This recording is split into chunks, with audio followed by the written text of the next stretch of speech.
قسم اللہ کی مجھ پر تیرا احسان ہے اردو، تو میری شان ہے اردو، تو میری جان ہے اردو، تو میری شان ہے اردو، تو میری جان ہے اردو۔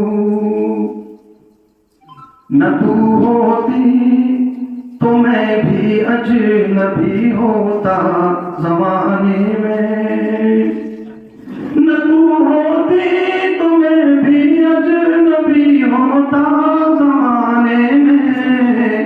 میری پہچان ہے اردو، میری پہچان ہے اردو، میری پہچان ہے اردو، میری پہچان ہے اردو۔ بہت خوب۔ معزز سامعین کرام، آج کا یہ پروگرام ماشاءاللہ کامیاب پروگرام ہے اور نہایت ہی عمدگی کے ساتھ اور اچھے طریقے پر الحمدللہ کامیاب پروگرام ہوا ہے۔ سبھی حضرات کا اس میں شرکت کرنا اور شہر کی معزز شخصیات اس پروگرام میں موجود رہی۔ اس پروگرام کی سب سے بڑی خصوصیت یہ ہے، آج یوم اردو ہے، یعنی محبان اردو کے لیے ایک نہایت ہی اہم دن اور عظیم تہوار ہے۔ ڈاکٹر علامہ اقبال رحمۃ اللہ علیہ کے یوم ولادت اور یوم پیدائش کو یوم اردو منانے کا ابتدا برسوں پہلے ہو چکی تھی۔ گزشتہ برسوں میں اس یوم اردو منانے میں لے کر سبھی حضرات میں بلبلہ اور جوش اور جذبہ نہایت ہی جوش و خروش بڑھتا ہی جا رہا ہے، اور کیوں نہ بڑھے۔ آج اردو کا شمار تیزی سے بڑھنے والی دنیا کی اہم زبانوں میں ہوتا ہے۔ کومیٹس کی رپورٹ کے مطابق دنیا کی سب سے تیز 10 زبانوں میں پڑھنے والی اور فروغ پانے والی انگریزی اور عربی کے بعد اردو کا سب سے پہلا نمبر آتا ہے۔ ہندوستان، پاکستان اور بنگلہ دیش کے لوگ اگر اردو سے وابستہ اور منسلک ہیں تو اس میں کوئی تعجب کی بات نہیں ہے، بڑی بات نہیں ہے۔ بہت بڑی اور اہم بات یہ ہے کہ آج امریکہ، برطانیہ سمیت یورپ کے دیگر ممالک اردو کو اپنی اصل زبان سمجھ رہے ہیں۔ 2011 میں جو مردم شماری ہوئی تھی اس میں یونائٹڈ کنگڈم کی 5% آبادی، 5% لوگوں کی زبان، اصل زبان اردو پائی گئی۔ برطانیہ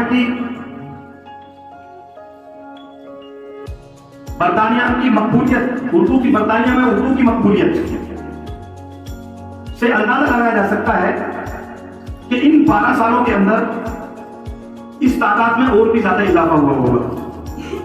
لیکن اردو کی یہ مقبولیت صرف ایک دن میں نہیں ہوئی اور اردو نے یہ مقام ایک دن میں حاصل نہیں کیا، بلکہ جس طرح سے بولی اپنی بولی بولنے کے لیے جدوجہد کرتی ہے اور سالہ سال گزر جاتے ہیں، اسی طریقے پر بولی کو زبان بننے کا سفر چند سالوں پر محیط نہیں ہے، بلکہ زبان بنتے ہی زبان بنتی ہے۔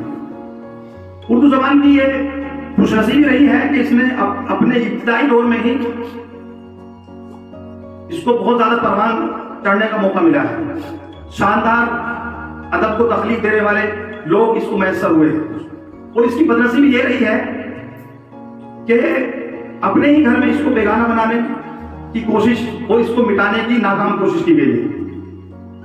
آج اتنی شاندار اور شیریں زبان کو، اس کی شناخت کو بچانے کی مہم چلائی گئی، اور ہر برس ہونے والے اس یوم اردو سے اس کو تقویت ملی اور اس نے اس کو توانائی اور تازگی بخشی۔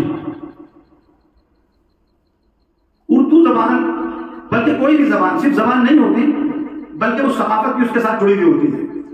اگر اردو زندہ رہے گی تو اس کی ثقافت بھی اردو کے ساتھ زندہ رہے گی، اور وہ یاد دلاتی رہے گی کہ گنگا جمنی تہذیب کا احساس ہمیں یاد دلاتی رہے گی.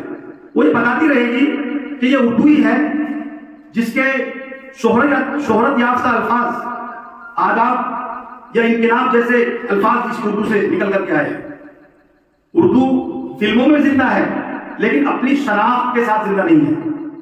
اردو کو اگر صحیح معنوں میں زندہ رکھا ہے ہندوستان کے اندر تو وہ مدارس میں رکھا ہے اپنی شناخت کے ساتھ، بغیر کسی چوچرا کے اور بغیر کسی معاوضے کے. کسی سے کوئی معاوضہ طلب نہیں کیا، فری فی سبیل اللہ. اردو کو اگر صحیح معنوں میں کسی نے زندہ رکھا ہے تو وہ مدرسے ہیں. ان مدرسوں میں عربی اور فارسی کے ساتھ ساتھ اردو کو صحیح معنوں میں زندہ رکھا ہے. اور اسی وجہ سے چونکہ مدارسوں میں قرآن کریم، عربی کی ساری کلاسیں، عالمیت اور اس کے علاوہ بھی بہت کچھ، اور خاص طور سے اردو پر توجہ دی جاتی ہے، تو اردو کو ان مدارس کو کہا جاتا ہے کہ یہ دہشت گردی کے اڈے ہیں. ان مدارس کو کہا جاتا ہے کہ یہ آتنکواد کے اڈے ہیں. اسی وجہ سے ان مدرسوں کو مٹانے کی کوشش کی جاتی ہے. ان سے ہمارا تشخص باقی ہے.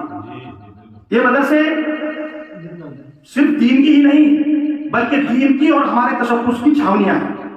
یہاں پر ہمارے دین کی چھاونی کے ذریعے سے، ان مدرسوں کے ذریعے سے ہمیں دین کے ساتھ ساتھ ادب بھی سکھایا جاتا ہے اور یہ اردو زبان کو پھیلانے کا ایک ذریعہ ہے. اللہ تعالیٰ سے دعا ہے کہ اللہ تعالیٰ ان کو ایسے ہی استقامت عطا فرمائے.